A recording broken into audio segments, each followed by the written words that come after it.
오늘은 복의 이야기를 할 겁니다. 복 받기 원하시죠? 복 받고 싶죠? 여러분 복을 우리 반주해 주신 우리 집사님 복을 뭐라고 생각하세요? 제가 늘 물어보는 거 아시죠? 복.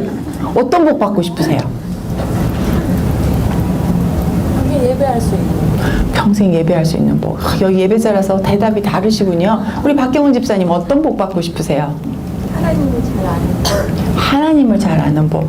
아, 제가 강의를 여기 올 필요가 없었어요. 여러분 에베소서를 다 아시는 분인 것 같군요. 제가 레위기보다 조금 인원이 조금 덜 사인을 하셨다 그래서 제가 강의를 잘 못했나 봐요. 그랬더니 목사님이 그게 아니라 정말 이 비밀을 사모하는 사람, 하늘의 비밀을 사모하는 사람들은 여기 다 왔으니 걱정하지 마세요. 그런 말씀하셨는데 여러분 정말 하늘의 복을, 하늘의 비밀을, 근데 이 비밀이요. 제가 미리 말씀을 드릴게요. 알려진 비밀이라는 거죠.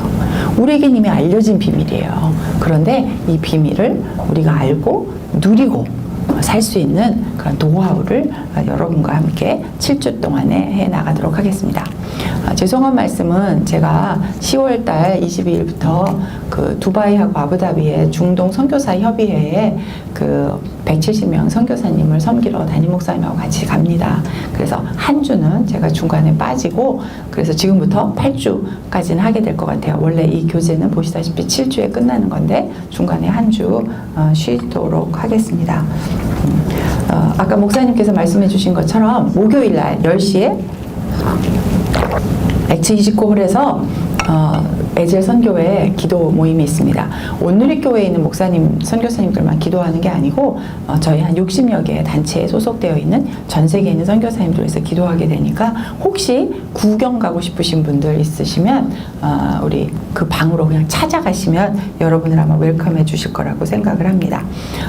물론 지난번에 오신 분도 계시지만 처음 오시는 분도 계실 것 같아서 에젤 선교회 뭐 하는 데인지 한번 우리 잠깐 보고 영상인데요. 잠깐 보고 그리고 강의 시작하도록 하겠습니다.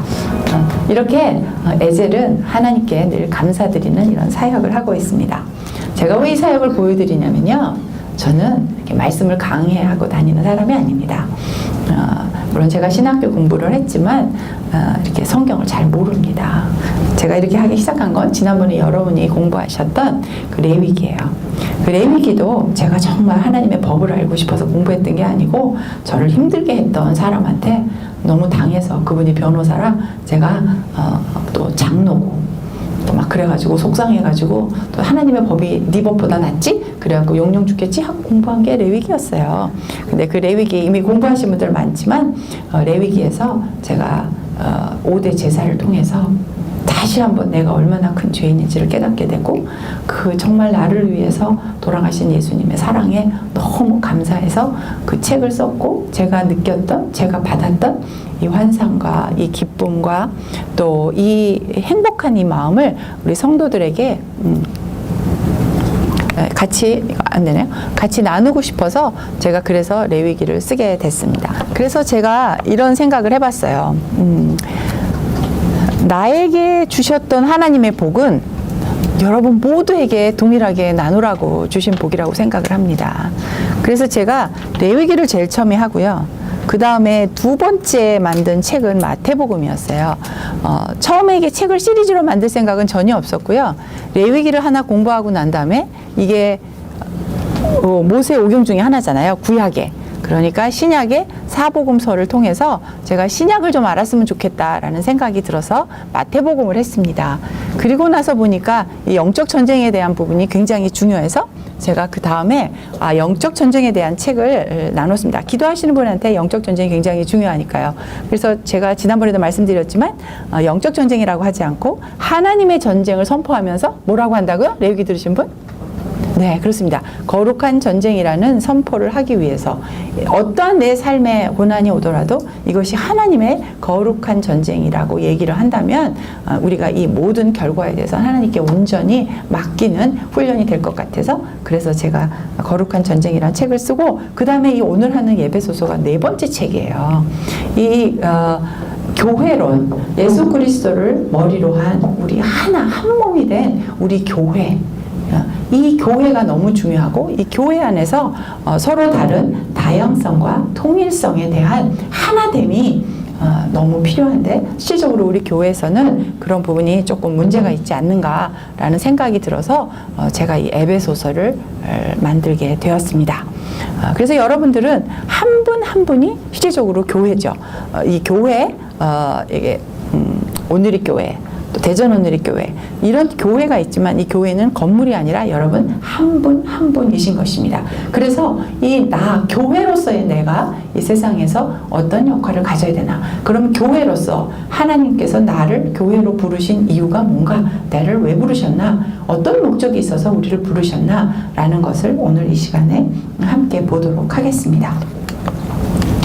이 에베소서는요, 이미 유명한 학자들이 첫 페이지 서론에 보면 하나님의 비밀을, 그것이 바로 교회의 역할이고, 우리가 이 교회에 대해 부르심을 받은 우리로서는 이미 우리에게 알려진 비밀일 뿐만 아니라 유명한 많은 학자들이 바울 서신서, 13개 바울 서신서 중에서 왕관이다, 서신들의 여왕이다, 그 다음에 기독교의 구원과 교회에 대한 대서사시다라고 극찬을 할 만큼 이 에베소서가 대단합니다. 제가 이번에 이 책을 할 때는 제가 추천서를 좀 받았어요. GMTC의 대표시고 우리나라 선교학 박사 중에 최고인 이태웅 박사님께서 이 책을 다 꼼꼼히 봐주시고 추천서를 써주셨습니다. 여러분들 앞에 본문 시작하기 전에 이태웅 박사님, 다른 분들 건 혹시 못 읽으시더라도 이태웅 박사님의 이 추천서는 한번 읽어보시면 레위기 1장부터 6장까지 어떤 스토리로 되는지를 여기에 이 추천서에 써주셨어요. 이 에베소서는 짧은 서신서지만 내용이 정말 많습니다. 그래서 어려운 책입니다. 레위기는 쉬운 책이고요. 에베소서는 어려운 책입니다. 로마서의 축소판이기도 하고 구약을 충분히 이해하고 나서 이것을 보아야 여러분이 바울이 말하고자 하는 내용을 알 수 있습니다. 여기에는 삼위일체 하나님의 각각 다르게 또 하나됨으로써 어떤 역할을 하고 계신지를 볼 수가 있고요. 바울 사도의 선교에 대한 아주 강한 의지가 이 책에 쓰여져 있습니다. 그것뿐만 아니라 이 6장의 책에 바울이 2개의 기도문을 여기에 싣고 있는데, 그럼으로써 바울이 에베소서에 대한 그의 강한 사랑과 열정을 우리가 볼 수 있습니다. 제일 마지막엔 여러분들이 이미 알고 있는 6장에는 전신갑주를 입어라. 그래서 우리가 이 세상을 살 때 사단과 마귀에게 어떻게 대적을 하고 어떻게 승리를 얻을 수 있는지, 그것이 기도라는 결론 미리 말씀드립니다. 우리가 기도로 이겨나갈 수 있다는 것을 말씀드립니다. 에젤에서 기도하시는 분도 많고, 여러분 여기서 보니까 이미 5개인가 6개인가 기도 모임이 있다는 것을 제가 들었습니다. 어머니가로서 기도하는 분도 있고, 국가와 또 선교지를 위해서 기도하는 분들도 있고요. 교회를 위해서 기도하시는 분들도 있습니다. 기도 다 하시죠? 기도 안 하시는 분들은 아마 없으실 건데, 기도는요, 제일 첫 번째 무엇을 해야 될까요? 빨간 옷 예쁘게 입고 계신 집사님, 기도할 때 제일 첫 번째 해야 될 게 뭘까요? 네? 찬양. 네. 기도만. 기도할 때 우리 권사님 한번 말씀해 주실래요? 네. 기도할 때 제일 첫 번째 해야 될 게 뭘까요? 감사. 네. 자, 여러분들 지금 아마 제가 여기 있는 분 대부분 모든 분에 하나하나 물어도 내가 하는 것을 먼저 생각하실 것입니다. 기도는요, 제가 기도 사역 지금 올해 이제 21년째인데요. 기도는 듣는 게 먼저입니다.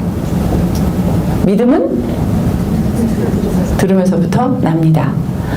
제가 지난주에도 말씀드렸죠. 성경은 뭐 하기 위해서 쓰여진 책이다? 들려주기 위해서 쓰여진 책이다. 먼저 하나님의 말씀을 들어야 기도를 할 수 있습니다. 그래서 제가 말씀 사역을 20년이 지난 이후에, 기도 사역을 20년 하고 난 후에 제가 깨달은 것은 말씀을 먼저 듣는 것이다. 근데 보니까요, 말씀을 듣기만 하는 사람은 머리만 커집니다. 머리에서 가슴까지 오는데 시간이 너무 오래 걸려서 평생 못하고 돌아가십니다. 그래서 머리로 배운 이 말씀에 대한 이 지식이 여러분에게 삶의 지혜로 바뀌셔서 그것이 여러분의 가슴으로 내려와 손과 발이 움직이게 되는 것입니다. 기도는 먼저 들으셔야 합니다. 하나님이 뭐라고 말씀하시는지. 또 많은 선지자들은 하나님의 음성을 직접 들었습니다. 여러분이 큐티를 하거나 또 진짜 몇 분들은 하나님의 음성을 직접 듣기도 합니다. 근데 많은 경우는 하나님께서 이미 이 성경책 안에 하시고 싶은 이야기를 해 놓으셨습니다.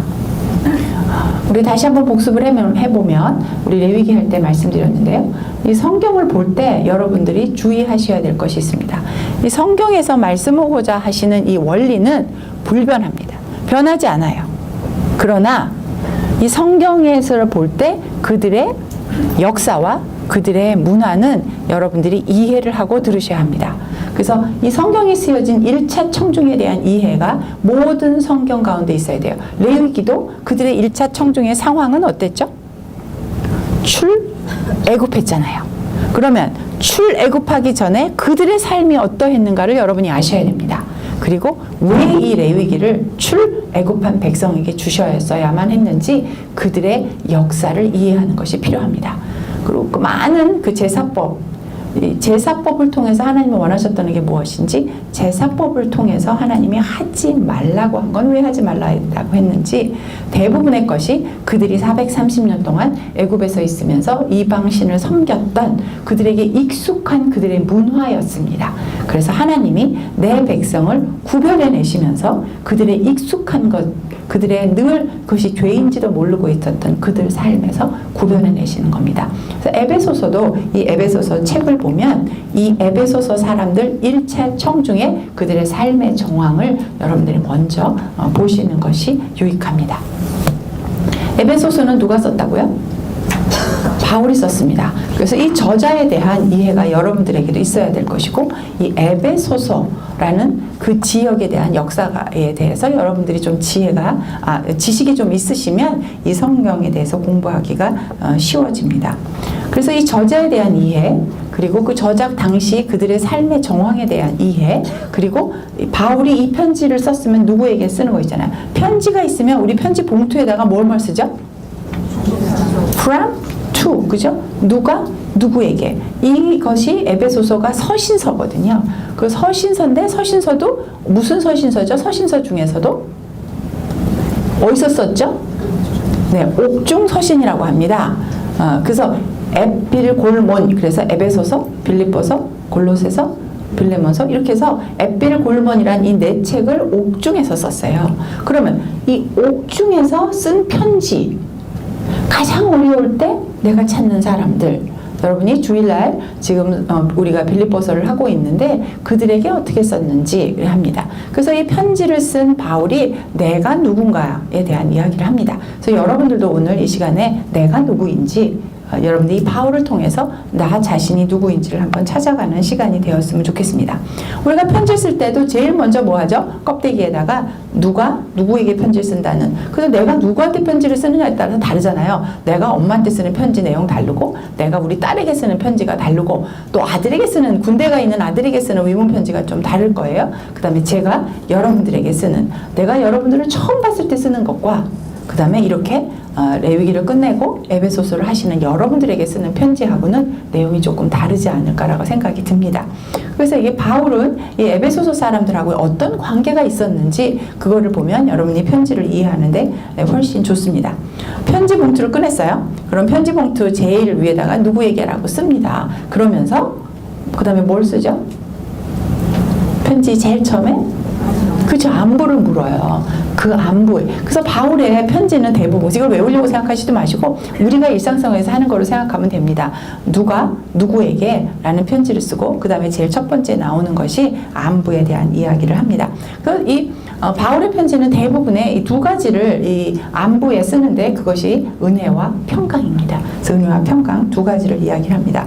질문 1번에 보면 바울이 그 어떤 상황에 있었는지 바울 상황이 에베소서 3장 1절 13절 그다음에 6장에 이렇게 보면 갇힌 자다, 내가 환난 가운데 있다, 쇠사슬에 묶여있는 사신이다, 이런 표현으로 자기가 어떤 상황인지 자기가 옥중에 있다라는 내용을 보게 됩니다. 그래서 우리가 이것을 옥중 서신으로 분류를 하게 됩니다.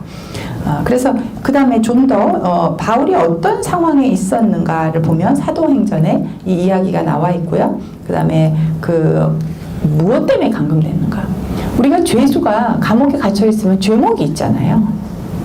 이 바울은 무엇 때문에 갇혔을까요? 다 여러분 대답하실 수 있을 것 같은데 바울이 무엇 때문에 갇혔을까요? 다 같이 대답해 보실까요? 그렇습니다. 복음 때문입니다. 근데 바울은 스스로 선택했습니다. 예수 그리스도의 십자가 사건은 또 예수님께서 스스로 선택했습니다. 제가 그 추석 때 배너를 봤어요. 예수님이 십자가를 지고 가시면서 쓰러지셨어요. 그러면서 예수님이 그런 말씀을 하시더라고요. 내가 스스로 선택한 길이다. 그래서 고난을 내가 스스로 선택하는 믿음 있는 여러분이 되시기를 축복합니다. 그래서 바울이 하는 일은 당연히 복음이었죠. 복음을 전하는 일을 했기 때문에 바울은 감옥에 갇히게 되었습니다.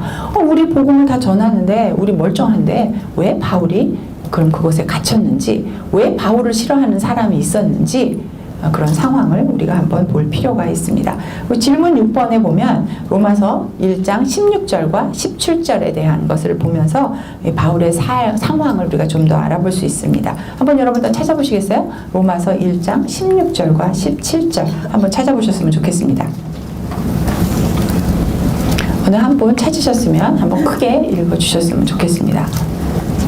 내가 복음을 부끄러워하지 아니하노니 이 복음은 모두 믿는 자에게 구원을 주시는 하나님의 능력이 봅니다. 첫째는 유대인에게요 또한 헬라인에게로다. 복음에는 하나님의 의가 나타나서 믿음으로 믿음에 이르게 하느니 기록된 바 오직 의인은 믿음으로 말미암아 살리라 하는 것입니다. 네, 의는 무엇으로 산다고요? 그럼 믿음 때문에 사는 건데, 그죠? 믿음이 뭘까요? 믿음이 뭘까요?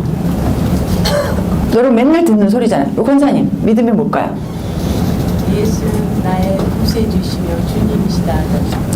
예수는 나의 구세주이시다라는 것을 믿음이다. 또 다른 분이요. 믿음이 뭘까요? 예수 그리스도의 의를 믿는 예수 그리스도의 의를 믿는 것이 믿음이다. 또요? 제가 원하는 완벽한 대답은 아니시고요.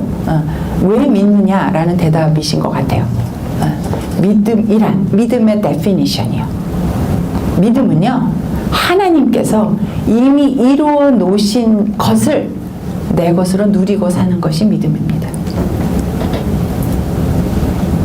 예수 그리스도 십자가 사건은 물론이고요. 천지창조부터 오늘 이 시간 여러분들이 이곳에 앉아 계시는 것 같이 하나님이 부르셔서 하나님의 부르심으로 내가 여기 왔다는 것을 믿는 것은 하나님이 과거에 이루셨던 모든 일을 믿고 내가 그것을 누리고 내 삶으로 살아가는 것이 그것이 믿음이 되겠습니다. 바울은 이런 얘기를 해요. 바울이 지금 감옥에 있어요. 그 당시 로마 감옥에 갇혀 있습니다. 근데 바울은 이런 얘기를 합니다. 나는 로마 감옥에 갇혀 있는 게 아니라 나는 복음에 갇힌 자다. 복음 때문에 갇힌 자다라고 이야기를 합니다. 여러분이 어떤 환난이 있을 때 때로는 그 환난이 내가 왜 당하는지 그 결론이 어떻게 됐는지 모르기 때문에 우리가 힘듭니다. 근데 내가 받는 환난이 복음 때문이다 라는 환난을 받아보신 적 있어요? 내가 복음 때문에 이런 환난을 받았다. 가족 중에서 믿지 않는 분이 계시면 야, 믿는 사람이 다 그러냐? 야, 내가 너 꼴보기 싫어서 교회 안 간다. 뭐 이런 소리를 듣는 분들이 있다고 그래요. 그래서 그런 분들은 정말 복음 때문에 환난을 받는 거겠죠. 핍박을 받는 거겠죠. 또 이제 제사를 지내는 집, 이렇게 우리가 조금 전에 추석을 지냈지만 그런 분들은 굉장히 힘들어 하시더라고요. 저는 제사를 안 지내서 잘 모르겠지만 정말 복음을 위해서 갇힌 자. 근데 거기에 이 에베소서에 바울이 하나 덧붙이는 수식어가 있어요.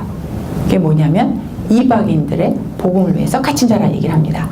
자기는 정확하게 아는 거예요. 바울은 내가 누구를 위해서 부름을 받은 자라는 걸 정확하게 합니다. 그래서 바울을 우리가 이방인을 위해서 부르심을 받은 사도라 이렇게 우리가 이야기를 하고 있습니다. 그래서 이 바울은 에베소서 저희 이 앞에 표지에 보면 2차 전도 여행과 3차 전도 여행의 그 지도가 있는데요. 2차 전도 여행 제일 마지막 부분에 잠깐 들렸어요. 그 에베소서를 잠깐 봤는데 그 도시가 전략적으로 굉장히 중요한 도시라는 걸 바울이 알게 됐습니다. 그래서 거기에 두 사람을 남겨두고 왔어요. 누구죠?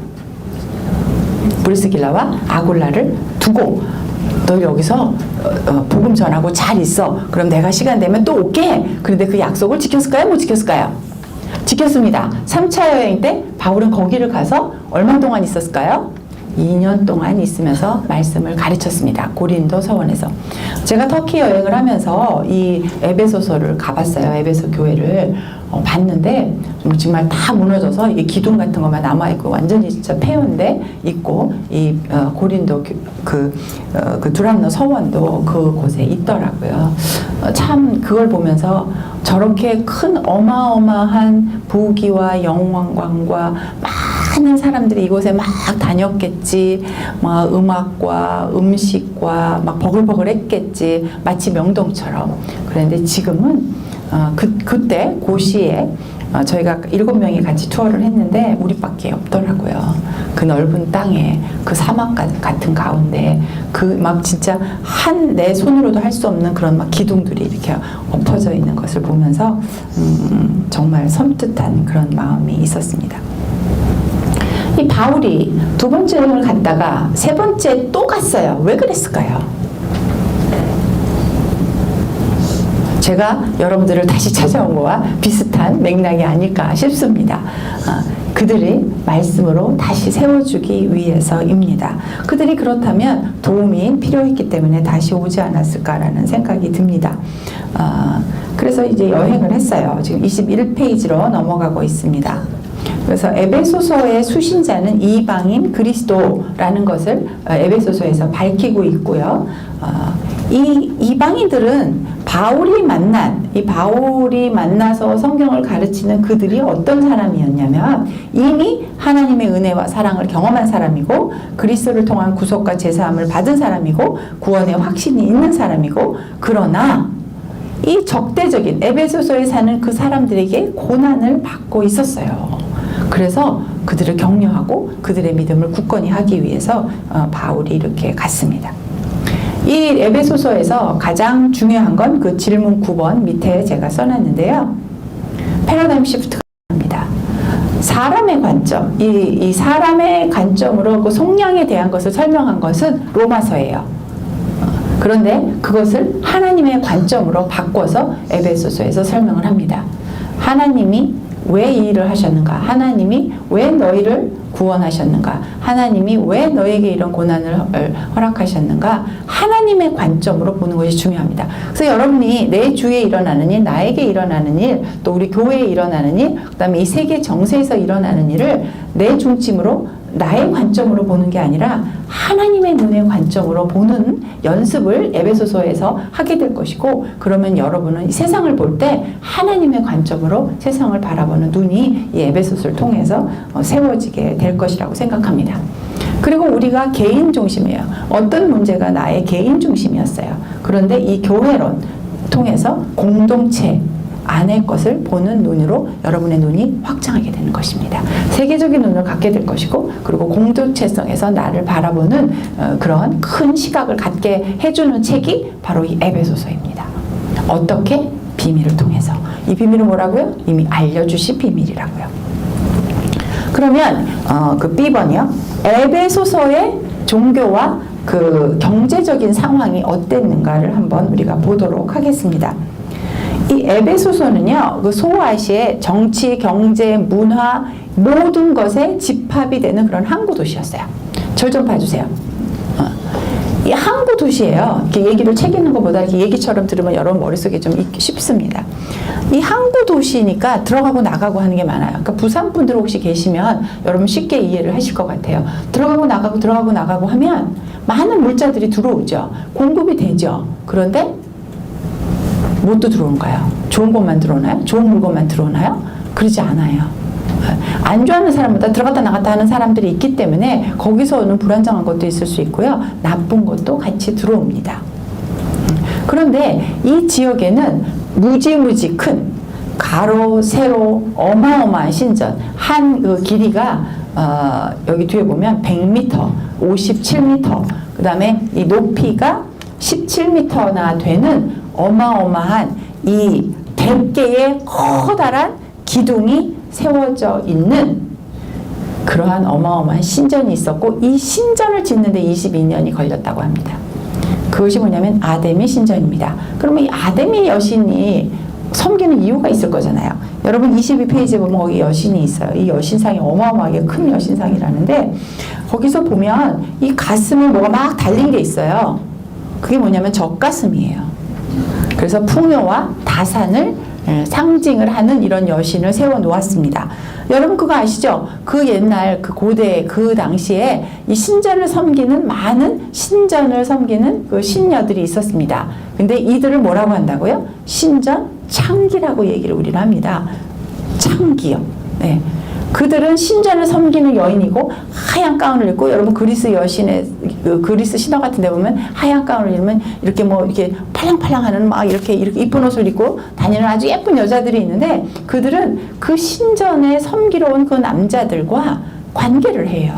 그것이 그들은 거룩한 일, 그 신과 함께 함으로써 자기가 거룩하게 되고 신의 은총을 입었다라고 생각하는 것이 그 당시 그 사람들이었습니다. 그것뿐만 아니라 수간, 동물들하고 그 신전에서 그런 관계를 하면서 그들 생각에 그것이 복받는 일이라고 생각을 했었습니다.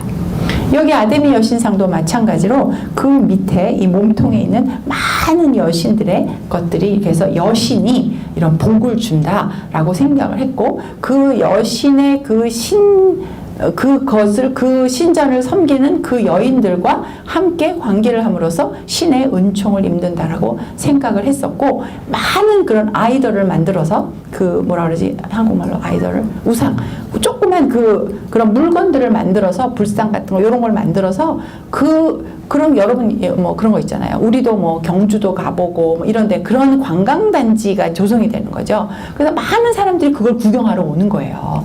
우리도 왜 브라질에 가면 뭐 산꼭대기에 멋있는 거 있으면 보러 가고, 또 이집트에 가면 피라미드 구경 가고 하는 것처럼 그 당시에 생각을 해보십시오. 이 어마어마한 신전, 22년 동안 지었던 그 신전을 보러 그 배 타고 많은 사람들이 관광을 왔습니다. 그럼 이 관광지에는 관광 수입이 있잖아요. 그 사람들이 먹고 자고 해야 될 거잖아요. 그래서 상업이 발달이 되었습니다. 그래서 그 신전 주위로 사는 사람들은 다 어떻게 돼요?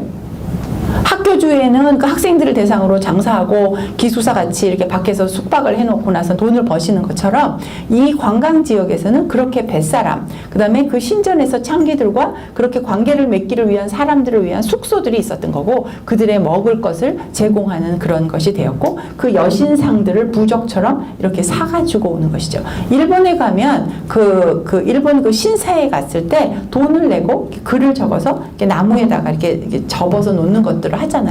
재미로 그렇게 하시는 분들인데 절대로 하지 마십시오. 네. 그렇게 그다음에 그 신전을 섬기는데 이렇게 뭐라 그러나 그 향도 이렇게 피우고 돈 내고 이렇게 하잖아요. 그런 것처럼 그들에게는 굉장히 이것이 익숙한 일이었던 것입니다. 그런데 바울이 뭘 전한다고요? 복음. 그 복음이 뭐죠? 예수 그리스도를 통해서만 너희가 구원을 얻는다는 거예요. 근데 이들은 아데미 여신상에게 복을 받으러 왔는데 그거가 아니고 예수 그리스도를 통해서 복이 온다. 그럼 여러분들 어떻게 되시겠어요? 내가 거기서 장사해. 내가 이렇게 조그만 거 갖다 놓고 팔아.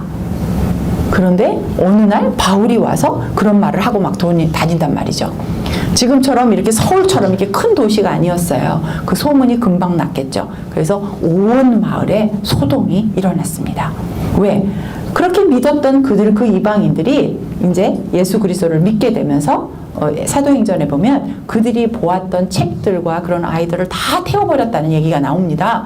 그럼 다 태워버릴까지 했는데 새로 사겠냐고요. 거기를 가겠냐고요. 그 신전 창녀들과 관계를 맺으면 돈을 주겠냐고요. 아니잖아요. 그래서 바울이 미움을 받은 거죠.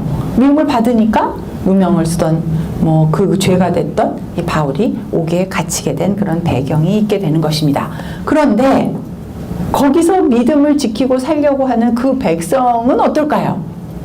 바울에게 어떤 마음이 있었을까요? 내가 2년 동안 같이 갔어. 내가 복음을 가르쳤어. 저는요, 지난번에요, 8주 있다가 오늘 왔는데도요, 오빠 내 집 같아요. 너무 좋아요. 얼굴 안으로 보니까 너무 감사하고 좋아요. 그런데 제가 여기서 2년 동안 있었다고 생각을 해보세요. 그래서 내가 옥에 갇혔어요. 여러분들은 아직도 고난을 당하고 있어요. 그럼 제 마음이 어떨까요? 여러분 한번 입장 바꿔 생각을 해보십시오. 그런 마음으로 이 에베소서를 썼다는 것입니다. 바울의 어떤 마음이 있었는지 여러분이 아실 수 있을 것 같습니다.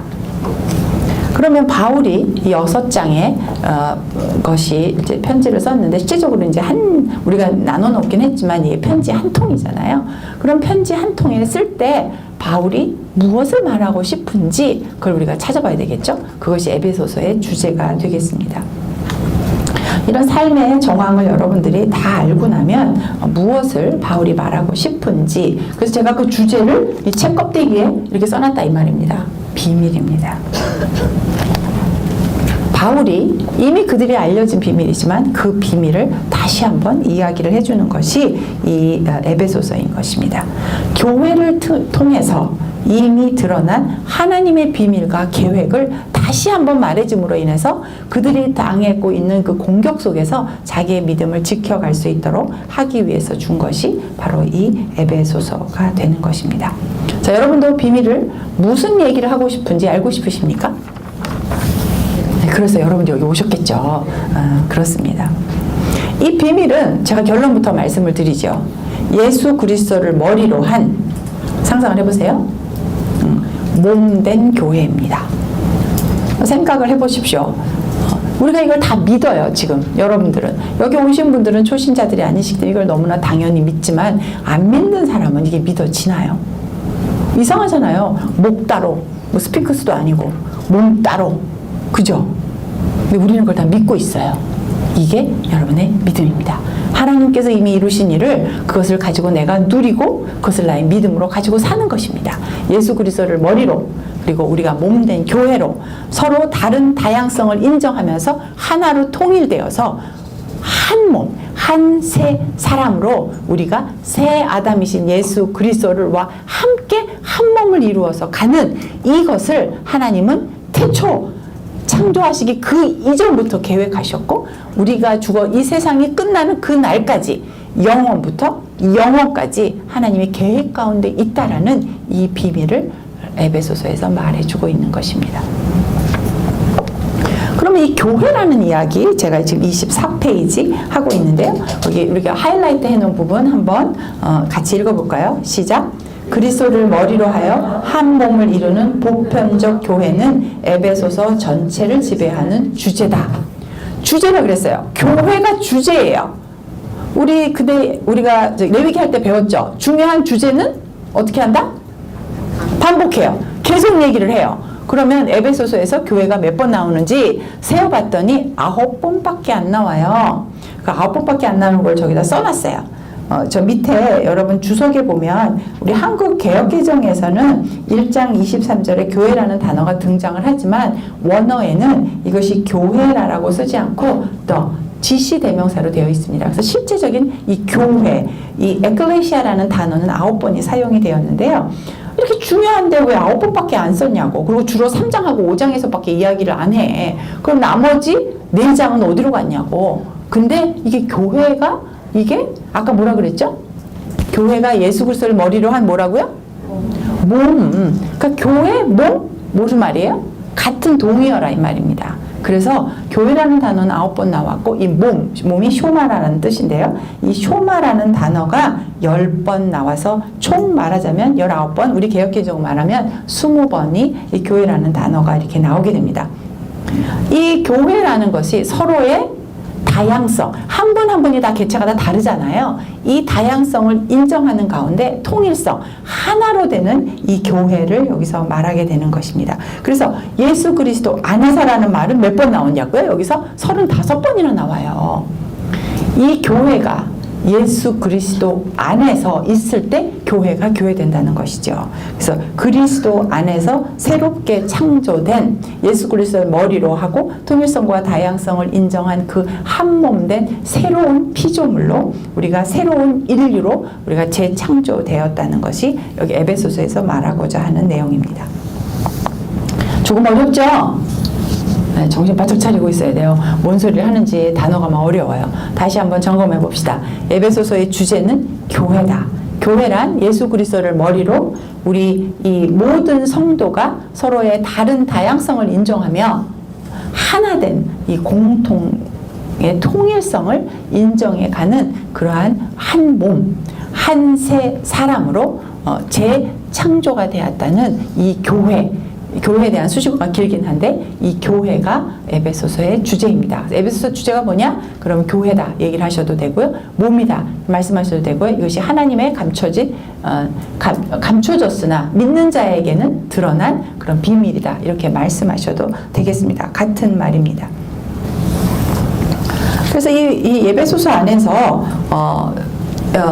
바울의 서신서는 굉장히 이렇게 재미있게 구조가 짜져 있어요. 그래서 이 에베소서의 구조를 보면서 바울이 하고 싶은 이야기를 좀 더 구체적으로 볼 수가 있겠습니다. 질문 14번 이게 시간이 좀 가긴 해도요. 하나님께서 우리를 부르셨어요. 무엇으로 어떻게 부르셨는지를 좀 알아보는 시간이 됐으면 좋겠습니다. 여러분들 죄송한데요. 이렇게 2분, 3분 가능하면 한 4분 정도 이렇게 한번 한 조를 이루셔가지고요. 에베소서 4장부터 거기 지금 질문 14번 있잖아요. 그 부분을 여러분 좀 찾아서 나누어서 지금 시간과 여러분이 책을 오늘 처음 받아서 예습을 못 하셨으니까 그 부분을 서로 나눠서 책을 가지고 우리가 부르심이 뭔지 이 굉장히 많은 부르심의 내용이 있는데 그럼 나는 내가 무엇으로 어떻게 부르심을 받았다는 확정을 갖고 있는지 여러분 잠시 제가 한 3분 정도 드릴 테니까 한번 찾고 나눠주셨으면 좋겠습니다. 같이 한번 볼까요? 자, 우리가 부르심을 받았다. 그러면 교회 안에서 누구는 목사로 부르심을 받고 누구는 집사로 부르심을 받고 여기에 사역자로 부르심을 받고라고 우리가 생각을 합니다. 근데 여러분들이 지금 찾으셨어요. 그 부르심을 받은 일이 무언가 여러분 찾으셨어요, 지금. 여러분들 우리가 알고 있는 게 꼭 목사를 부르셨다는 게 그 부르심이 틀렸다는 말은 아니고요. 여기서 보면 예배소서 4장 2절에 3절 찾으신 분 보면 뭐라고 나와요? 겸손, 온유, 오랜 참음, 사랑 가운데 서로 용납하는 것, 평안 가운데 거하는 것, 하나 되는 것, 그리고 힘써 지키는 것 이렇게 부르심을 받았다는 거예요. 네, 목사로 부르심을 받고 집사로 부르심을 받고가 아니고요. 겸손함으로 부르심을 받았다는 겁니다. 예배소서 4장 17절, 22절, 24절에는 허망한 것을 하지 말아라. 이렇게 쓸데없는 짓 하지 마라. 이게 부르심을 받았다는 거예요. 우리 개념을 다시 한번 세울 필요가 있어요. 바울이 이 에베소서가 중요한 게 그것입니다. 유혹, 욕심, 구습, 옛사람 이런 거 다 버려라. 이렇게 부르심을 받았다는 것입니다. 자, 레위기랑 굉장히 비슷한데요. 레위기를 하나님이 출애굽해서 내 백성으로 부르셨죠. 세상과 구별하셨죠. 지금 이게 그 말이에요. 세상과 구별하게 부르셨다는 것입니다. 그래서 여기서 아까 우리 이태용 박사님이 추천도 써주신 것처럼 구약 안의 내용을 바울은 이렇게 신약으로 풀어놓은 것입니다. 그 다음에 심령을 새롭게 하고 의와 진리로 새 사람이 되어라. 이렇게 부르셨다는 것입니다.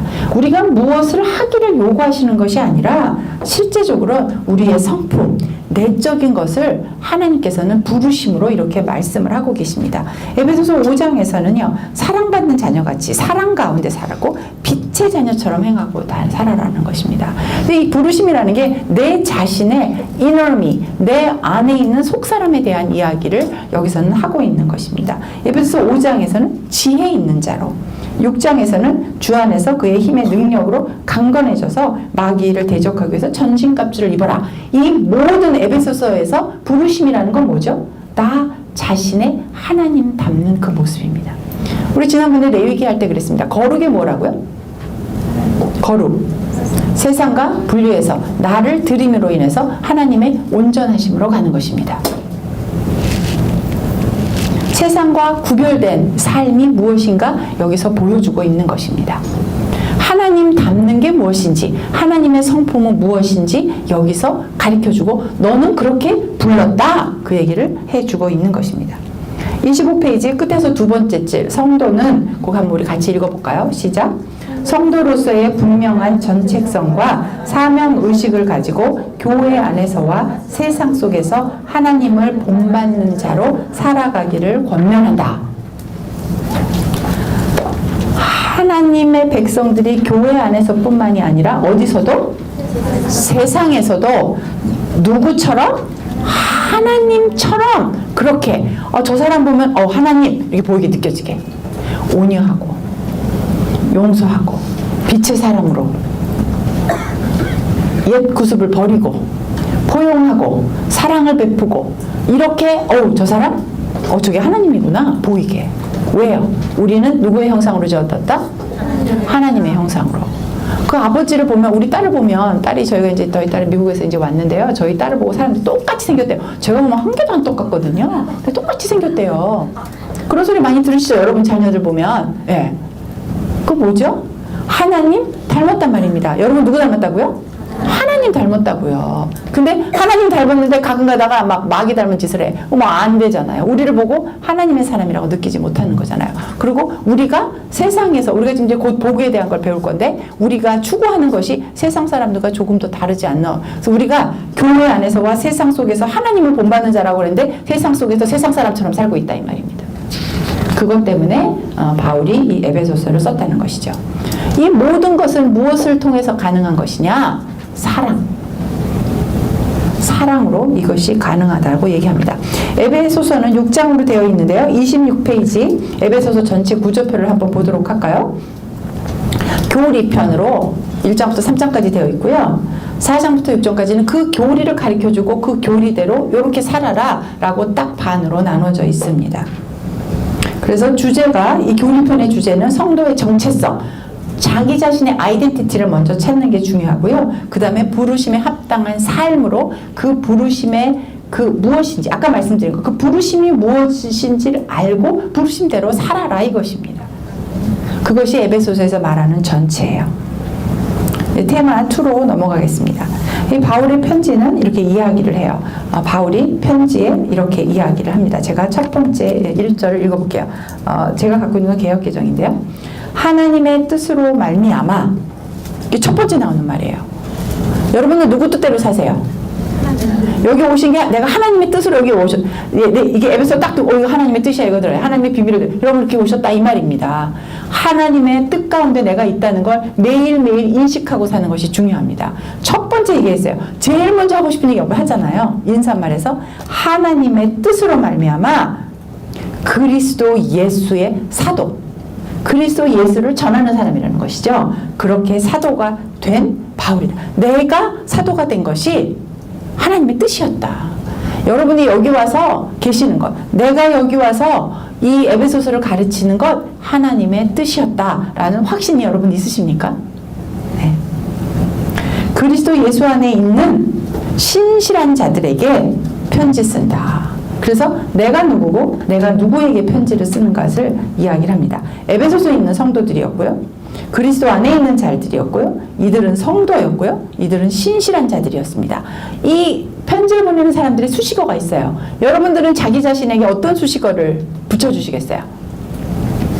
여러분들이 저에게는 어떤 수식어를 붙여주시겠어요? 레위기 하신 분들 한번 제가 물어봐야겠어요. 우리 김영 집사님 어디가 있나? 안 보여요. 여기 쏙 숨어 있네. 네. 김영 집사님, 그래 에젤 기도방 리더신데, 자 저를 한번 수식어를 한번 얘기를 한번 해주세요. 이왕이면 조금 멋있게 이렇게 잘. 왜 땅바닥만 보고 계십니까? 저하고 절대로 눈은 안 마주치세요. 지금 시킬까봐. 처음부터 끝까지. 그럼 우리 박 집사님이 저에 대해서 한번 한 말씀, 저에 대한 수식어를 좀 붙여주십시오. 하나님의 속을 시원케 하는 그러니까 성질이 좀 그렇군요. 저 말에 그 하나님의 마음을 시원케 하는 자라. 이게 이제 좋은데 조금. 네. 제가 살면서 최고의 그 수식어를 들었어요. 제가 화요일 날 저녁 때 남양주 오늘을 가서 제가 이 레위기를 강의하는데 그 안강모 목사님이 저를 소개를 해주셨는데요. 우리 권사님에게 대한 수식어를 붙일 게 굉장히 많다.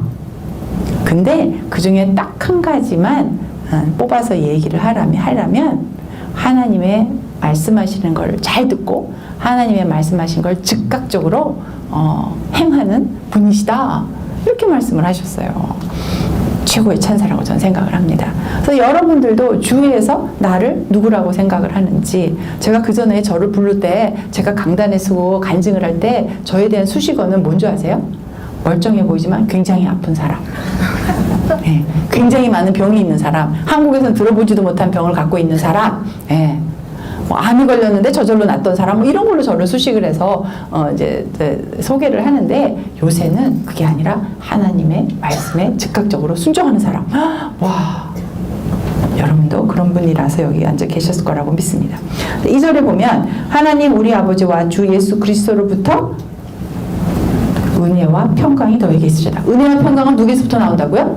하나님 아버지와 예수 그리스도로부터 나오는 것이 은혜와 평강이다 라고 이렇게 이들을 축복하는 인사를 합니다. 그리고 보통 바울의 편지는 그 다음에 감사하는 이야기가 나옵니다. 바울의 상황은 늘 편한 건 아니었는데도 불구하고 바울은 늘 감사했어요. 고난 가운데 감사하는 그 바울의 클라이막스가 여러분이 지금 주일날 공부하고 계시는 그 빌립보서의 그 바울의 모습이라고 생각을 합니다. 바울은 하나님에 의해 선택받은 자라는 확신이 있었어요. 여러분 어떠신지? 그리고 바울은 여기에 in Christ라는 말을 35번이나 사용을 합니다. 이 in Christ라는 건 뭐냐면 그리스도를 통해서 그리스도를 통해서 하나님의 적극적인 활동이라는 것으로 해석이 됩니다. 그게 뭐냐? 내가 하나님 안에 있고 하나님이 내 안에서 일하시는 것을 한마디로 표현하면 그것이 in Christ라 이 말입니다. 아셨죠? 네. 서로 상호관계입니다. 하나님이 내 안에서 일하시고 내가 하나님의 뜻 가운데 있고 이것이 바로 in Christ라는 한마디로 바울은 여기서 설명을 하고 있습니다. 바울이 은혜와 또 하나 뭐요? 평강이라는 인사를 했습니다. 근데 이 은혜와 평강이라고 두 단어를 뽑은데도 아주 굉장한 신학적인 의미가 있어요. 그것이 질문 18번에 제가 정리를 해놨는데요. 헬라어 인사말이 이 카이레인이라고 합니다. 그들이 우린 안녕하세요 그랬는데요. 이 안녕하세요이라고 인사하기 전에 우리 아마 나이가 조금 계신 그런 분들은 이런 걸 느끼고 우리 옛날에는요. 제가 어렸을 때도요. 아침 식사하셨어요? 진지 드셨어요? 라는 인사하셨어요. 기억하시죠? 네. 왜 그랬을까요? 배고파가지고 잘 못 먹었어요. 그래서 우리의 인사가 진지 드셨어요가 인사였는데 요새는 그런 말 하지 않아요. 왜 다이어트하러 아침을 잘 안 먹거든요.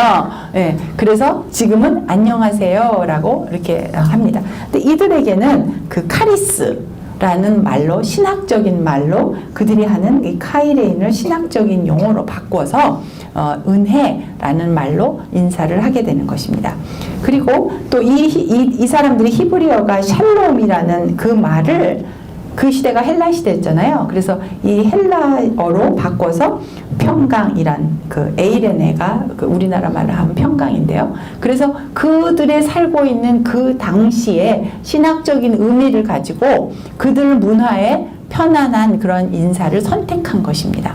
그래서 여러분들이 해외에 나가서 아우리치를 할 때 우리가 인사말 제일 먼저 배우잖아요. 선교사님들이 가르쳐주는 게 인사말이잖아요. 그렇게 그들에게 가장 편안한 그 인사말이 무슨 뜻인지 그 뜻이 무슨 뜻인지를 여러분이 알게 된다면 그들의 그 문화를 이해하는 데 도움이 되실 것입니다. 그래서 이렇게 은혜와 평강을 신학적인 것과 그들의 문화와 적합한 헬라어의 그 뜻을 그 샬롬이란 뜻을 통해서 이렇게 이야기를 합니다.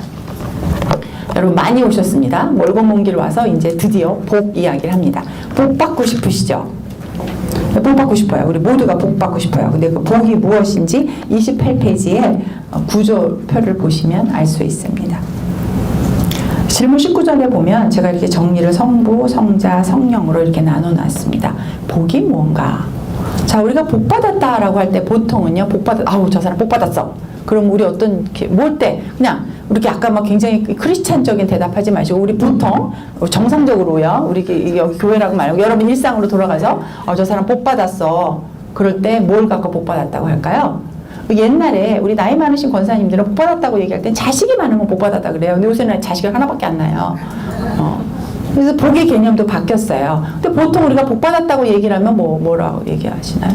복 받았다. 그냥 세상 사람들이 복 받았다라고 얘기하면 뭘까요? 네? 잘 먹고 잘 사는 거, 그죠? 그 잘 먹고 잘 사는 게 뭘까요? 큰 집? 잘 먹었다는 표현이 큰 집? 그 다음에 좋은 차? 좋은 직장? 좋은 학벌? 이런 거겠죠. 뭐 재벌? 뭐 이런 분들을 보면 저 사람 복 받았다. 태어나면서부터 자기가 무엇인가 해서 그렇게 되나요? 아니에요. 그냥 부모가 갖고 있는 것으로 그가 그렇게 되는 것입니다. 그래서 왕자로 태어났어요. 왕의 아들로. 그럼 왕자가 되는 거고요. 다리 밑에 요즘은 또 그런 말씀은 조금 그렇긴 한데 이게 방송이 돼가지고 요새는 뭐라고 해야 되죠? 이렇게 조금 그러네. 어쨌든 네, 홈리스인데 그 멋있는 말이지만 우리끼리 그냥 여기서 얘기를 하자면 거지잖아요. 거지 자식을 태어나면 거지죠. 우리 이서부화에는 뭐 거지하고 왕자가 또 심심해갖고 뭐 자리도 바꿔보고 막 그러지만 그런 일은 우리 삶 속에 절대로 일어나지 않습니다. 그죠? 저 하나면 크게 막 백화점에 막 세워졌어요. 막 텔레비에서 막 광고를 막 때리고 그런데 누구의 아들이 그거를 세웠대요. 그냥 나하고 위치 좀 바꿔보자 그럼 그건 나한테 주겠습니까? 절대로 그런 일은 안 일어난단 말입니다. 우리 세상에선 그렇지 않아요. 근데 우리는 그런 사람들 보고 복 받았다라고 이야기를 하는 것입니다. 그죠? 그런데 우리가 세상에서 저 사람 복 받았어. 뭐 애가 공부하면 복 받았어. 막 이런 얘기 합니다. 그런데 하나님이 말하는 복이 과연 무엇인가? 먼 길 와서 바로 오늘 여러분 이 얘기 들으려고 여기까지 오셨는데 성부 하나님께서 성자 하나님, 성령 하나님 이 세 분 삼위일체 하나님의 퍼펙트한 이 복을 줬다 이 말을 하는 겁니다. 그게 뭘까? 그런데요, 제가 오늘 이 시간에 이 표에서 나누고 싶은 건 후렴구예요. 자, 여러분 한번 찾아보십시오. 3절부터 6절까지 그 다음에 7절부터 12절까지 13절부터 14절까지 여러분 성경 한번 찾아보시고 공통된 단어를 한번 찾아보세요. 무엇이 나오는가? 두 개의 단어가 나옵니다. 공통된 단어. 이 후렴구에 대서사시라고 했는데 이 서사시에 두 개의 공통 단어가 나옵니다. 그게 뭘까? 찾아보십시오. 먼저 찾으신 분 답해 주세요. 자, 성부 하나님의 계획에 나오는 단어. 우리에게 복 주시기 위한 성부 하나님의 이유가 나오는 거예요. 그게 후렴구에 나옵니다. 뭘까요? 두 단어만 찾아주세요. 6절에 답이 있고요. 그렇습니다. 영광과 찬송. 하나님께 영광의 찬송을 드리기 위해서 복을 준다 이 말입니다. 여러분이 생각하시는 복하고 조금 다르네요. 그럼 도대체 영광은 뭐고 찬송이 뭐길래 말이지 그걸 복이라고 말씀하시는 건지 잘 모르겠습니다. 조금 지루하셔요? 조금 힘드세요? 네. 제가요 여기에 딱 맞는 찬양이 하나 있더라고요. 제가 골라봤는데 간사님 준비되셨어요? 네. 자, 지금 영광, 찬송 두 단어가 성부, 성자, 성령께서 여러분의 복 주시기를 하는 그 후렴구로 나오는 그 목적이 되는데 근데 우리에게 복을 주셨대요. 그 복이 무엇인지 구체적으로 우리 찾아가 보도록 하겠습니다. 하나님의 주시는 모든 복은 영적인 복입니다. 구약은요 사울도 그랬고 솔로몬도 그랬고 그러니까 눈에 보이는 그런 복이 굉장히 많습니다. 그런데 신약으로 들어오면서 우리가 예수님 닮는 예수님이 남겨놓으신 그 고난에 참여하는 자로 우리 성도를 부르셨습니다. 그래서 우리는 계속해서 구약의 복만 계속해서 생각을 하고요. 그리고 예수 그리스도의 그 고난에 참여하는 자로는 선택하고 싶지 않습니다. 근데 하나님이 하나님의 성품 닿는 사람으로 우리를 부르셨고 우리는 사실은 이 세상 가운데 이 고난 가운데 예수님께서 남겨놓은 그 고난에 동참하는 자로 우리를 부르셨다는 것입니다. 그래서 내가 왜 이렇게 힘들어? 내가 왜 이렇게 고난 가운데 있어? 라고 생각을 하시면 안 되는 것이죠. 이것을 알면 고난 가운데 살 수밖에 없어요. 왜? 에베소서 사람들도 그들이 취할 수 있는 부귀, 영화, 경제적인 거, 정치적인 거, 그 혜택을 받을 수 있는 것을 스스로 내려놓았습니다. 이 찬양에서처럼 하나님의 이름을 영광을 드리게 찬양을 하기 위해서 나의 죄를 가져가시고 나에게 구원을 주신 그 하나님을 찬양하기 위해서 내가 받을 그 유익을 세상 속에서 가질 수 있는 그 유익을 내려놓고 오히려 세상에서 고난을 받겠다고 내가 선택을 한다는 것입니다. 그거 들으려고 이 자리에 온 거 아닌데 그죠? 어쩌면 좋아? 다음번에 반타작 될래는가 모르겠네. 자, 근데 우리가 하늘에 있는 복을 준다는 것입니다. 그리고 복은 영원 전에 우리를 선택하셨고 이 세상 끝나는 영원까지 연결이 된다는 거예요. 우리 여러분 요새 뭐 오래 산다 그래도 끼꺽 살아요. 120살인데 영원, 인피니티요. 영원에서 영원까지요. 이걸 생각하면 지금은 눈깜팔 사이예요. 그리스도 안에서 우리에게 주어진 시간성은 영원부터 영원까지가 되는 것입니다. 자, 이 책에도 써있긴 했는데요. 재벌의 아들의 총수의 아들을 만드는데 디리따 띵까띵까 놀고 막 갬블러 가서 막 게임만 디리따 땡기고 막 그러고 났는데 주나요? 회사를? 안 그래요. 내가 무슨 회사라고 말하지 않겠지만 형제들까지 아버지가 싸움을 붙여 내가 만들어 놓은 이 회사 잘 되라고. 그러고 나서 그 아들들이 뭐 회사가 너무 많으니까 하나씩 줘주니까 막 지금도 L 무슨 회사 막 형제끼리 막 싸움 나고 막 난리가 났잖아요. 뭐 일본에 있는 뭐 사시론에 있는 뭐 누구누구를 뭐 불러들여서 어쩌고 저쩌고. 그 여러분들이 원하시는 세상의 복이십니까? 한번 생각해 보십시오. 어떤 사람은 그러더라고요. 아, 먹고 죽어도 그런 복 좀 한번 드리고 죽었으면 좋겠다. 네, 그런 사람은 그리스도 안에 있는 사람이라고 우리가 할 수 없는 것이죠. 이 질문 26절에 보면 에베소서 1장 4절, 5절에 이 신령한 복을 하나님께서 예정하고 택하셨다고 되어 있습니다. 제가 2절까지는 했고요. 우리 3절 한번 볼까요? 여기 바울은 성경에 보면 찬송하리로다. 찬송이 먼저 시작을 해요. 3절에. 이 사람 어디 있다고요? 감옥에요. 감옥에 있는데 이 마음속에서 우러나는 찬송을 어쩔 수가 없는 겁니다. 그 찬송이 곧은 뭐예요? 이퀄, 그죠? 우리 주 예수 그리스도의 아버지께서 그리스도 안에서, 그리스도 안이 나오네요. 하늘에 속한 모든 신령한 복을 위해 주셨대요. 자, 여러분 이 복이 뭐라고요? 하늘에 속한 모든 복을 여러분에게 주셨다고요. 근데 이 복은 어떤 복이냐면 창세전에도 또 그리스도 안에요. 지금 우리가 그리스도 안에서는 이 복은 창세 전에, 창조하기 전에 그 소리입니다. 그 전에도 그리스도 안에서 우리를 택하셨다는 거예요. 창세 전에 우리가 태어나기도 수만 년 전에 그리스도 안에서 우리를 하나님께서 택하셨다는 거예요. 택정하셨다는 것입니다. 그리고 우리로 사랑 안에서, 누구의 사랑 안에서? 하나님의 사랑 안에서, 하나님의 사랑 때문에 우리를 택하셨다는 것이죠.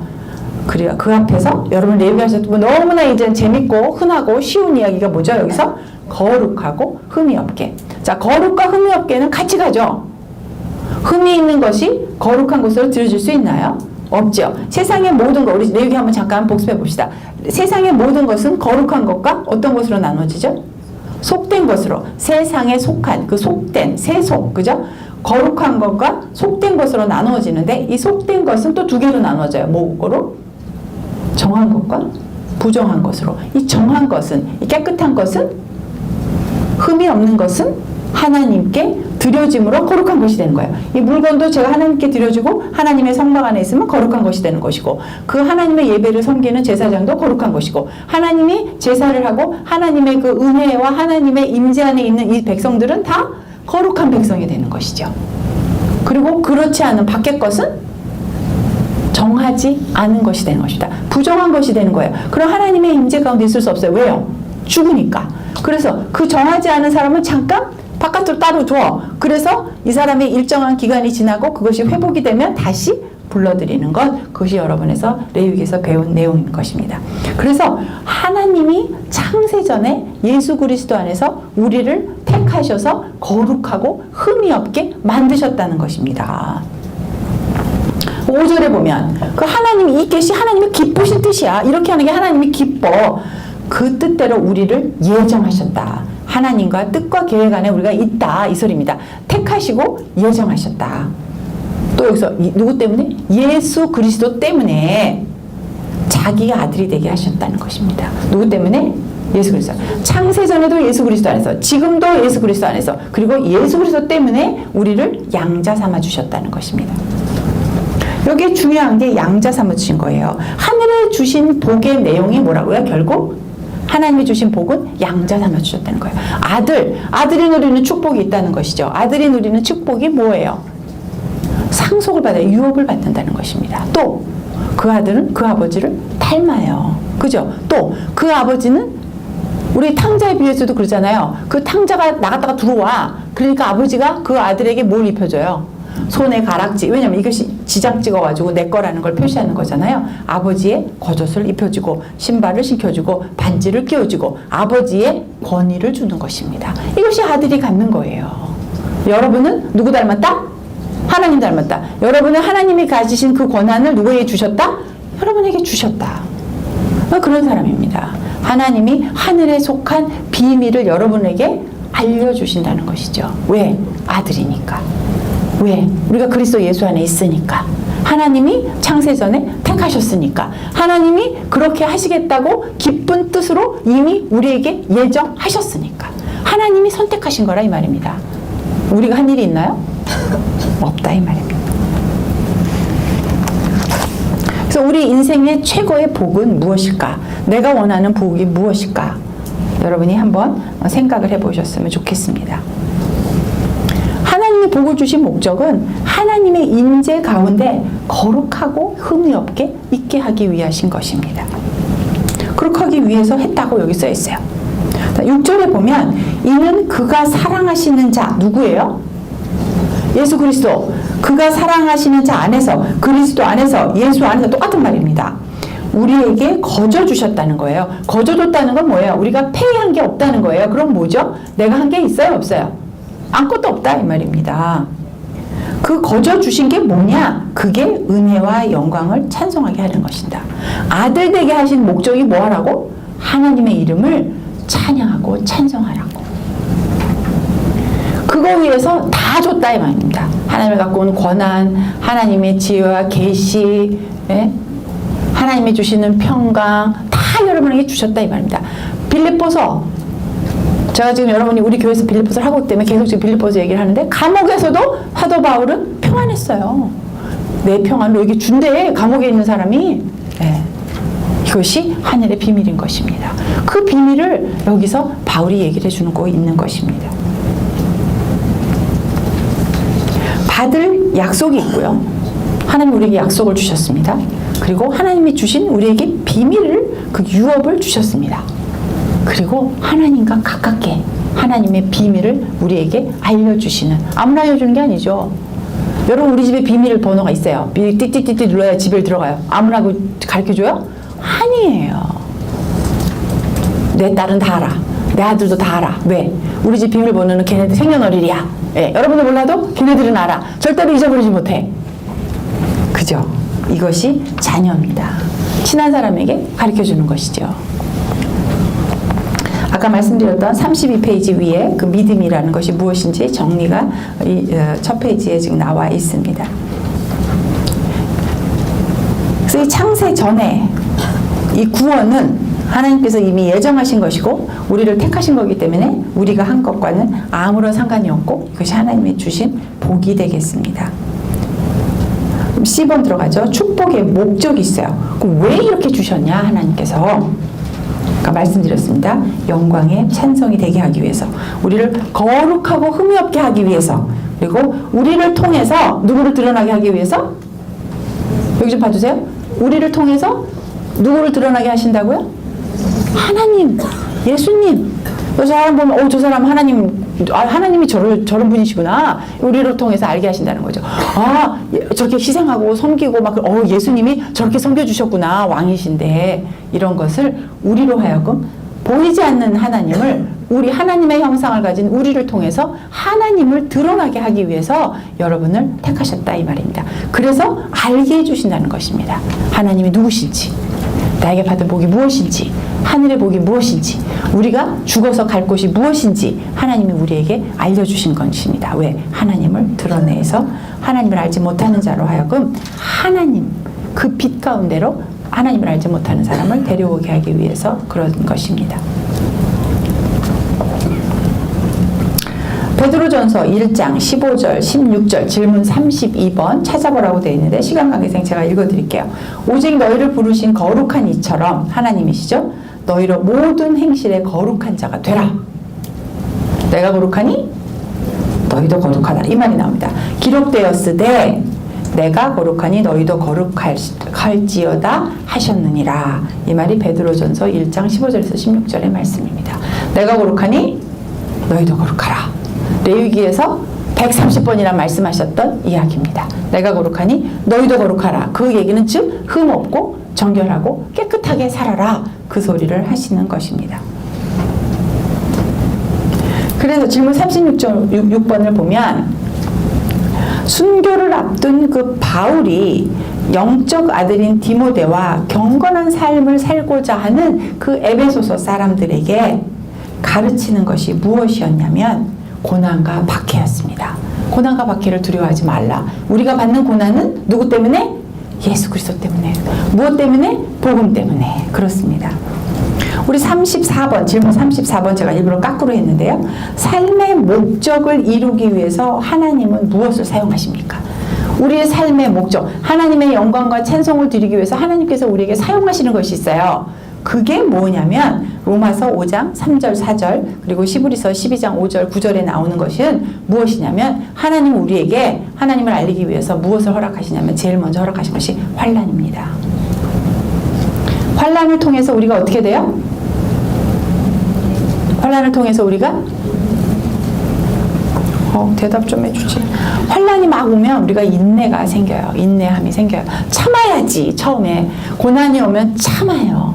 그래서 우리가 인내함을 배우고요. 인내함이 오래오래 되면 굳어져서 연단. 맞습니다. 권사님 감사합니다. 연단이 와요. 연단을 뚫고 가면 맞습니다. 소망을 얻게 되는 것입니다. 거저 얻어지는 게 아니에요. 어린아이가 그냥 자라는 게 아니고요. 씨가 들어가서요. 씨앗이 돼갖고요. 나무가 돼서요. 열매가 맺을 때까지는 시간이 있습니다. 그래서 하나님의 역사는 시간성 속에 존재합니다. 영원성에서부터 영원까지. 그 시간성 속에서 하나님의 계획하심을 바라볼 수 있는 눈, 그것이 바로 여러분에게 허락하신 영적인 눈인 것입니다. 우리가 믿는 자들은 어떤 환난과 고난이 왔었을 때 그것을 그렇게 해석을 하면 안 됩니다. 문자 그대로 해석하면 안 돼요. 저 사람 고난 있어. 저 사람 저주받았나 봐. 저 사람은 하나님한테 미움받았나 봐. 저 사람 죄를 졌나 봐. 저 사람 죄 져서 대가를 받아. 그렇게 생각하시면 안 된다는 것이죠. 우리가 당한, 물론 죄를 져서 받는 그것 있죠.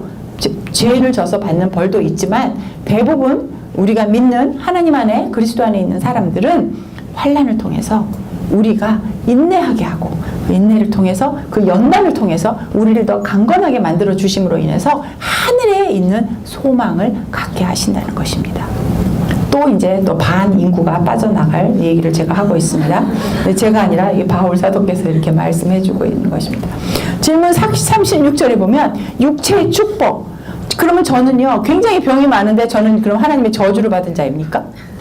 사도 바울도 눈에 뭔가 가시가 있다 그랬어요. 그럼 사도 바울은 하나님의 사도라고 스스로 말하고 다니는데 저주받은 자입니까? 아니라는 것입니다. 태어날 때부터 불구로 태어나신 분들이 있지만 그런 분들이 뭐 입으로 펜을 물고 발가락으로 피아노를 치고 이러면서도 하나님을 찬양하는 분들이 있어요. 그런 고난을 통해서 오히려 그들 안에 역사하시는 하나님을 바라보게 하는 것입니다. 거룩은 세상 가운데 구별되어져서 하나님께 나 자신을 드려짐으로 하나님 닮아가는 하나님의 온전성으로 향해 가는 것입니다. 그래서 이거는 일순간에 되는 것이 아니라 끊임없이 하나님께 내가 거룩하니 너희도 거룩하다라고 말해줘서 우린 거룩하고 하나님께서 너희를 의롭다라고 얘기해 주셨지만 레위기 때 똑같은 얘기 또 하는 겁니다. 저도 반복하는 거예요. 그러나 우리는 끊임없이 의로운 삶을 살려고 노력해야 되고 우리는 매일매일 우리의 삶이 거룩함을 삶을 살 수 있도록 노력을 해야 하는 것입니다. 지금 그 뒷부분은 다 저희가 지금 제가 다 다뤘고요.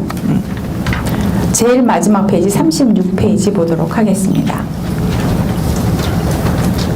부자지간은 둘째 줄에 권리와 영광이 아버지와 같다는 뜻입니다. 하나님께서 우리에게 영광의 그 찬양을 받기를 원하시는데 하나님께서는 하나님의 받으실 그 영광을 우리와 함께 하신다는 것입니다. 하나님께서는 하나님이 가지고 계신 그 권위를 우리에게 부여하신다는 것입니다. 그래서 여러분 말씀을 알고 말씀대로 사시면 여러분의 삶에 여러분이 하시는 말씀에 그 입술에 하나님의 권위를 여러분에게 부어주신다는 것입니다. 이것이 그리스도의 삶이에요. 이것이 은혜예요. 우리가 무엇을 해서가 아니라 하나님이 거저주시는 복인 것입니다. 그래서 여러분은 하나님께서 만드신 마스터피스예요. 걸작품이에요. 최고예요. 종이에다가 멋진 화가가 그림을 그리면 점 하나만 딱 찍어도 몇 천만 원짜리 그림이 있더라고요. 그러면 보셨죠? 줄만 딱 걷는데 나도 하겠어. 근데 그게 막 몇천만 원씩 나가요. 네. 그 작가의 그 많은 작품성을 통해서 그 작가의 사상과 그 작가가 표현하고 싶은 것들이 표현되어질 때 붓으로 먹으로 샥 줄 하나 닦아도 이 몇천만 원짜리가 된다는 것입니다. 왜? 그 작가의 삶을 보고 사람들은 거기에 그 가치를 매겨주는 것이지요. 우리는 하나님의 걸작품이고 결론으로 성부, 성자, 성령 이 세 분께서 우리에게 주시는 것은 하나님께 영광을 돌리기 위해서인 것입니다. 하나님께서는 예정하셔서 우리를 창세전에 택하셨습니다. 예수 그리스도는 우리를 위해서 십자가에 돌아가셔서 우리를 구속해 주셨습니다. 성령께서 우리를 인쳐 주셨습니다. 인쳐주는 건 뭐예요? 봉인, 스탬프 꽉 찍는 거예요. 우리의 소유물이다 이 말입니다. 도장을 꽉 찍는 거예요. 나에게 보증하셨다 그래요. 보증은 뭐예요? 다운 페이먼트예요. 내가 집을 사기 위해서 먼저 우리가 계약금 걸잖아요. 근데 성령으로 계약금 걸었어. 성령은 누구예요? 하나님이야. 하나님이 자기 자신을 우리를 위해서 계약금을 걸었어. 그 계약을 파기하시겠습니까? 그게 성령이 우리에게 인치셨다는 뜻입니다. 그런 얘기 참 많이 성령이 인쳤다. 그게 무슨 뜻인가? 하나님께서 우리에게 스탬프로 꽉 찍었어요. 너는 내 것이다. 전율이 돋네요, 저 몸에. 네. 너는 내 것이다. 내가 핏값으로 샀다. 내가 나를 성령이 나로 너를 대신해서 보증해서 내가 샀다. 성령님이 나를 보증한단 말입니다. 성령님이 하나님이세요. 그 다음 페이먼트 냈어. 안 버리지 않는. 내가 내가 집을 사기 위해서 100만 원 걸었어. 그러면 더 좋은 집이 나오면 100만 원 포기하고 사죠. 왜? 나중에 이게 만약에 막 2억쯤 남아. 그럼 이거 사잖아요. 근데 내가 이 100만 원짜리 집을 2억을 걸었어. 보증금을. 이거 버리겠습니까? 아, 못 버리지. 중개 아까워서. 그 소리예요. 성령님을 하나님이 우리의 보증금으로 내셨다 이 말입니다. 예수 그리스도는 스스로 죽어서 자기의 핏값으로 우리를 사셨다 이 말입니다. 뭘 하기 위해서? 영광과 찬송을 드리라고. 근데 그 영광과 찬송과 그 권위를 누구에게 주셨다고? 우리에게 주셨다고. 이것이 하나님이 오늘 이 시간 여러분에게 주시고자 하는 하늘의 비밀인 것입니다. 성부, 성자, 성령이 이렇게 합심해서 이 에베소서 1절부터 6절까지 성부, 성자, 성령이 난리가 났다 이 말입니다. 우리에게 영광을 받기 위해서, 하나님이 우리와 함께 교제하기 위해서. 예를 들면 여러분의 아들이 와갖고 엄마 나 노래 배웠어 그래갖고 막 찬양을 해줘요. 여러분에게. 그러면 얼마나 좋겠어요. 자, 제가 이 오늘 본문이 1절부터 6절까지라 여러분이 성경을 가지고 기도하시는 것을 한번 제가 샘플로 해보겠습니다. 하나님 아버지, 하나님께서 오늘 이 시간 저를 이곳에 세우신 것이 하나님의 뜻이라고 믿습니다. 성경만 보고 있어요, 저는. 그리스도 예수의 복음을 전하러 제가 이곳에 왔습니다. 대전 온누리교회에 있는 성도들과 이곳에 예수 그리스도 이름으로 서 계신 신실한 자들에게 하나님의 뜻을 전하고자 이곳에 왔습니다. 하나님, 우리 아버지와 주 예수 그리스도로부터 대전 온누리교회 성도들, 이 에베소서 강의를 듣는 분에게 하늘의 은혜와 평강이 차고 넘치기를 축원합니다. 주님을 찬송합니다. 하나님, 곧 우리 주 예수 그리스도의 아버지께서 그리스도 안에서 하늘에 속한 모든 신령한 복을 지금 이 강의를 듣는 이 대전 온누리교회 성도들에게 주시기를 원합니다. 이것은 창세전에 예수 그리스도 안에서 우리를 택하셨다는 것을 내가 믿습니다. 우리로 서로 사랑하게 하시고 하나님의 사랑 안에서 하나 되게 하여 주시고 우리 하나님 앞에서 하나님과 교제하기 위해 우리를 거룩하고 흠이 없게 하시기 위한 하나님의 계획이셨습니다. 하나님, 이곳에 부르신 저를 보내신 이 뜻은 하나님의 기쁜 뜻이며 이 시간을 하나님께서는 이미 창세전에 예정하셨고 예수 그리스도로 말미암아 우리를 자기의 아들, 딸 되게 해 주셨으니 저는 오늘 이 시간 예수 그리스도 당신의 사랑하는 그 예수님 안에서 우리에게 거저 주신 그 은혜와 영광과 찬송이 오늘 이 시간 함께 하신 이분들의 삶 속에 보여지게 되기를 원합니다. 이렇게 성경을 가지고 여러분이 기도하시면 됩니다. 그럼 성경 본문 무엇을 가지고도 할 수 있습니다.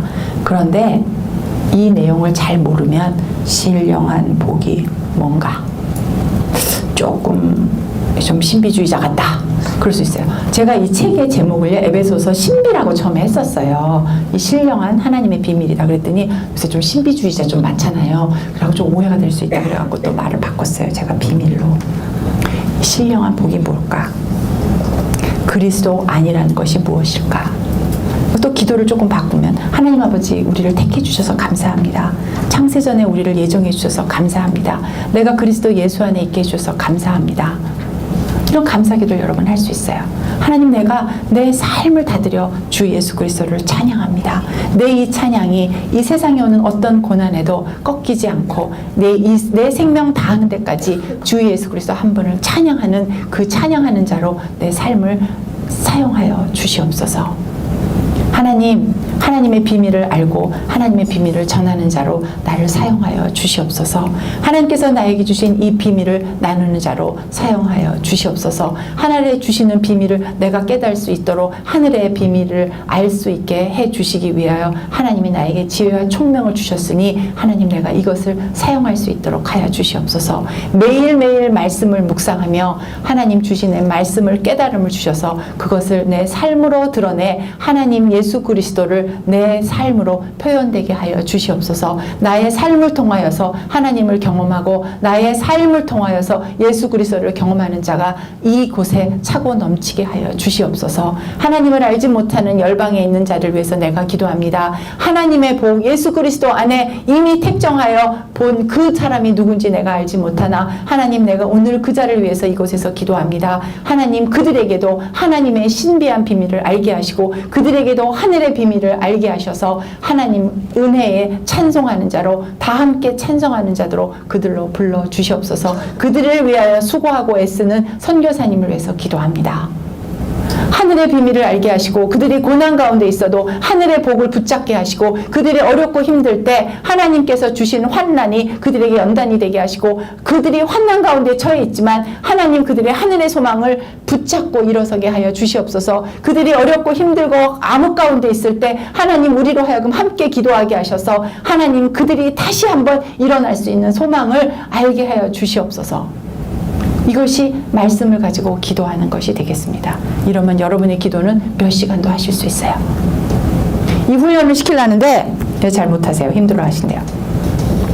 어떤 단어 하나 알아도 말씀을 알면 그 배경을 알면 삶의 정황을 알면 그 시대에 말했던 것을 그 1차 청중에 했던 그 말을 지금 이 시대에 우리는 동일하게 적용할 수 있습니다. 이것은 페리테일이 아니에요. 2000년 전에 일어났던 일이 아니에요. 바울 사도가 에베소서에게 말한 것이 아니에요. 오늘 이 시간 하나님 아버지께서 여러분에게 그 당시는 바울을 통해서 하셨던 말씀을 오늘은 하나님께서 저를 사용하셔서 여러분에게 하나님의 뜻을 전하는 것입니다.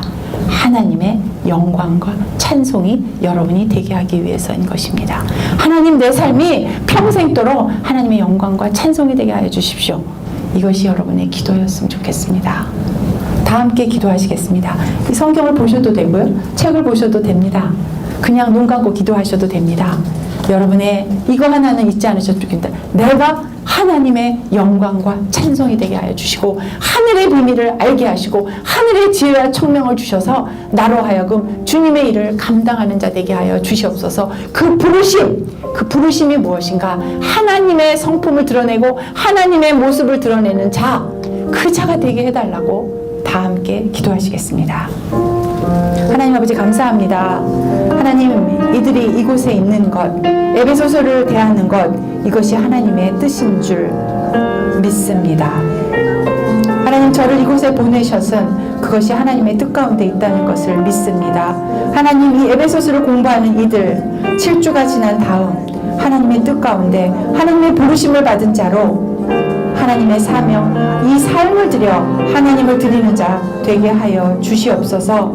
이들이 늘 예수 그리스도 안에 있게 하시고 이들의 믿음이 늘 신실하게 하시며 하나님께 배운 이 복을 나누는 자 되게 하여 주시옵소서.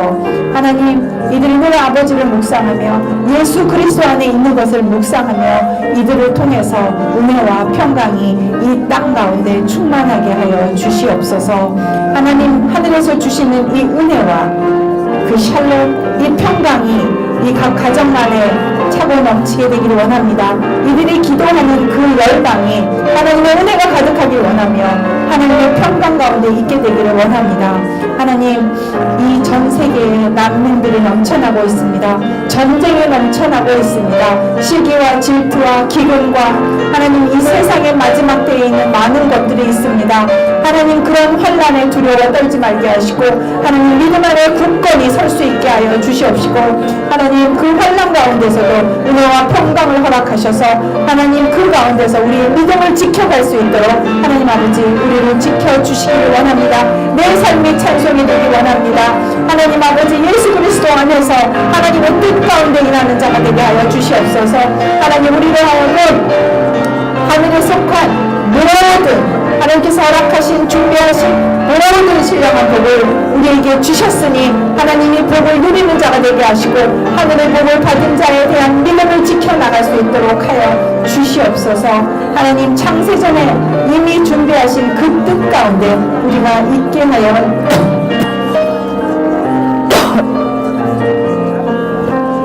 말씀으로 우리의 삶을 비추게 하시고 우리의 삶이 늘 거룩하고 흠이 없게 하시며 하나님 우리를 하여금 우리의 말씀 가운데 거울로 비춰주게 하셔서 하나님이 우리에게 준비하셨던 예정하셨던 그 뜻 가운데 하나님의 자녀로서 조금 더 부끄러운 삶이 될 수 있도록 우리를 지켜주시기를 원합니다. 하나님께서 거저주신 이 축복을 거저 나눠주는 자 되게 하시고 하나님을 드러내는 자 되게 하시고 하나님 늘 은혜 가운데 은혜를 나누는 자로 늘 영광 가운데 거하는 자로 영광을 보여주는 자로 늘 찬송하는 자로 내 입술에 찬송이 마르지 않게 하여 주시옵소서.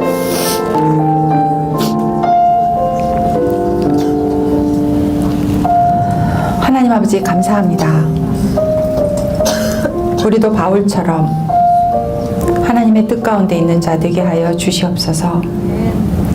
에베소서 그 우상이 남루했던 그 세상 속에서 하나님은 구별하여 믿는 자들, 신실한 자들을 준비해 두셨습니다. 요즘 우리 세상은 악합니다. 세상의 마지막 때가 보입니다. 지진과 기근과 전쟁이 난무합니다. 민족이 민족에게 서로 총대를 겨누며 나라와 나라가 싸움을 하고 있습니다. 하나님 마지막 때에 오늘 이 에베소서를 강의를 듣는 이분들을 통해서 하나님이 이루고자 하시는 하나님의 뜻이 무엇인지 우리로 하여금 분별하게 하여 주시옵소서.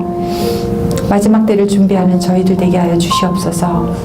우리의 삶을 들여 주님을 경배하고 찬양하며 예수 그리스도의 삶을 살아가는 예수 그리스도의 남은 고난에 참여하는 저희들 되게 하여 주시옵소서. 마지막 때에 우리를 괴롭히고 우리를 핍박하며 우리를 분리하려고 하는 세상이 있습니다. 하나님, 우리 교회가 세상 속에서 빛과 소금의 역할을 감당할 수 있도록 한 분 한 분 지켜주시기를 원합니다.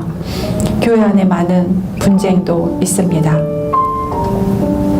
하나님, 우리가 한 사람 한 사람 서로의 다양성을 인정하며 예수 그리스도 안에서 예수 그리스도를 머리로 한 몸되 한 새 사람으로 거듭나게 하여 주셨으니 하나님 예수 그리스도의 머리로 하나님의 뜻대로 우리의 몸이 그렇게 따라가는 저희들 되기 원합니다. 오늘 이 시간에도 하나님의 애통하는 마음, 그 나라, 그 땅, 그 백성은 어디입니까? 하나님의 마음이 있는 곳,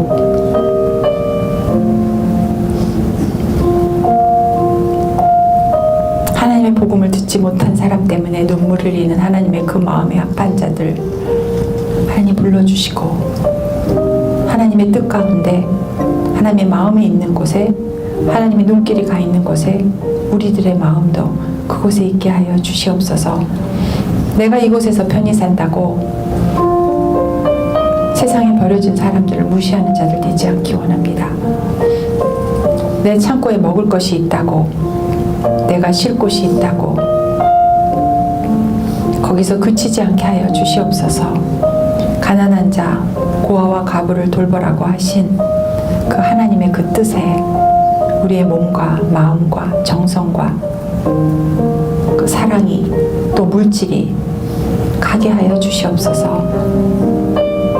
우리 에베소서를 통하여서 늘 하나님 한 분 찬양하는 것으로 우리의 모든 것이 충족하게 되는 삶을 살게 되기를 원합니다. 하나님, 이곳에서 계신 분들 각 가정 또 개인에게 육신의 질병이나 경제적인 어려움이나 관계의 어려움이 있는 분이 있으리라 믿습니다. 하나님이 환난을 환난으로 보지 않고 주님의 뜻 가운데 있는 것으로 보게 하시고, 하나님 그 가운데에서 믿음을 잃지 않게 하여 주시옵소서. 더욱더 겸손하게 하시고, 예수님이 그러셨던 것처럼 하늘 보좌를 버리고 이 땅 가운데 오셨던 예수님처럼 그렇게 낮은 자리, 겸손한 자리, 섬기는 자들 되게 하여 주시옵소서. 예배소서 강의를 위해서 먼저 와서 준비하고 수고하는 분들이 계십니다. 하나님, 그분들에게 하늘의 복을 주시옵소서. 섬김에 마땅한 하늘의 복을 허락하여 주시옵소서. 이 한 주 동안 하늘의 복을 누리고 하늘의 복을 나누며 내 것으로 삼고 살 수 있는 저희들 되기 원합니다.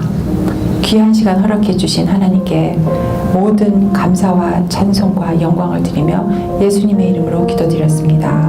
아멘. 감사합니다.